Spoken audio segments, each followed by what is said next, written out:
Hello दोस्तों, आज की इस वीडियो में कहानी चैप्टर से कुछ महत्वपूर्ण टॉपिक्स को सॉल्व कराऊंगा, जिन्हें आप क्वेश्चन को देखकर 5 से 10 सेकंड में आंसर बता सकते हैं। चलिए क्वेश्चन नंबर पहला देखा जाए। जब भी आपको इस तरह का क्वेश्चन दिखाई दे तो सबसे पहले इस कहानी के अंदर जो भी संख्या लिखी गई है इसे हम लिख लेते हैं।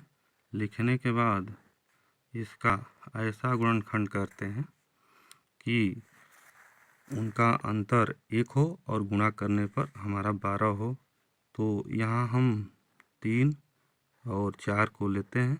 जैसा कि इन दोनों का गुणा करेंगे तो हमारा 12 होगा और इन दोनों का अंतर करेंगे तो अंतर हमारा कभी भी 1 होगा।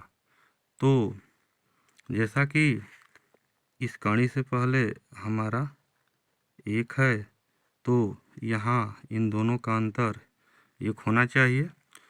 तो जब इस तरह का गुणनखंड मिलता है तो हम देखते हैं कि कहानी के अंदर कौन सा चिन्ह है। अगर धन चिन्ह है तो इन दोनों मानों में जो बड़ा होता है वही विकल्प हमारा सही होता है।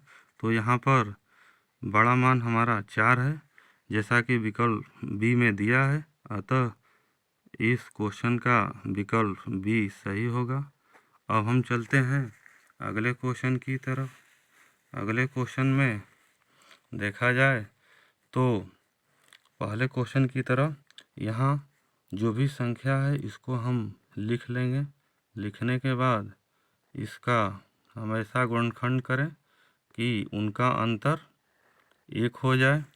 तो 20 का हम गुणनखंड करेंगे तो 4 और 5 लिखेंगे, अर्थात इनका गुणा करने पर 20 होगा और इनका अंतर हमेशा 1 होगा। तो जब अंतर 1 होता है और कहानी के अंदर ऋण चिन्ह दिखाई देता है तो इन दोनों में जो छोटा मान होता है वही हमारा विकल्प सही होता है। तो देखा जाए तो छोटा मान यहाँ हमारा 4 है, इसलिए इस प्रश्न का विकल्प ए सही होगा। अब हम चलते हैं अगले क्वेश्चन की तरफ। अगले क्वेश्चन में देखा जाए तो हमारा संख्या यहाँ 63 दिखाई दे रहा है, लेकिन कहानी से पहले यहाँ 2 दिखाई दे रहा है। तो 63 का ऐसा गुणनखंड किया जाए कि उनका गुणा 63 हो, लेकिन इन दोनों का अंतर 2 होना चाहिए, इसलिए कि कहानी से पहले जो संख्या यहाँ होती है उतना इन दोनों का अंतर होना चाहिए। तो 7 और 9 इन दोनों का गुणा 63 होगा और इन दोनों का अंतर यहाँ इसके बराबर होगा।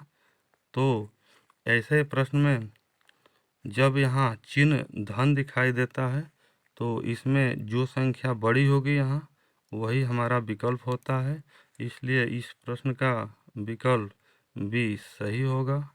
अब हम चलते हैं अगले क्वेश्चन की तरफ। अगले क्वेश्चन में x बराबर और y बराबर जो भी मान दिया है और यहाँ x ऋण y पूछ रहा है, तो यहाँ हम दोनों में जब जो 63 दिया है इसको हम लिखने का काम करेंगे और इसका हम खंड करेंगे। खंड जैसा कि ऊपर वाले प्रश्न में किया गया है, तो 7 और 9 को लिखेंगे। जैसा कि इन दोनों का अंतर 2 हो रहा है और इन दोनों करणियों में कणी से पहले यहाँ 2 दिखाई दे रहा है, अतः जब प्लस चिन्ह होता है तो इसमें बड़ा मान लिया जाता है और माइनस चिन्ह जो होता है तो छोटा वाला लिया जाता है। तो x वाला मान हमारा इसमें से बड़ा वाला होगा, अर्थात हमारा x बराबर होगा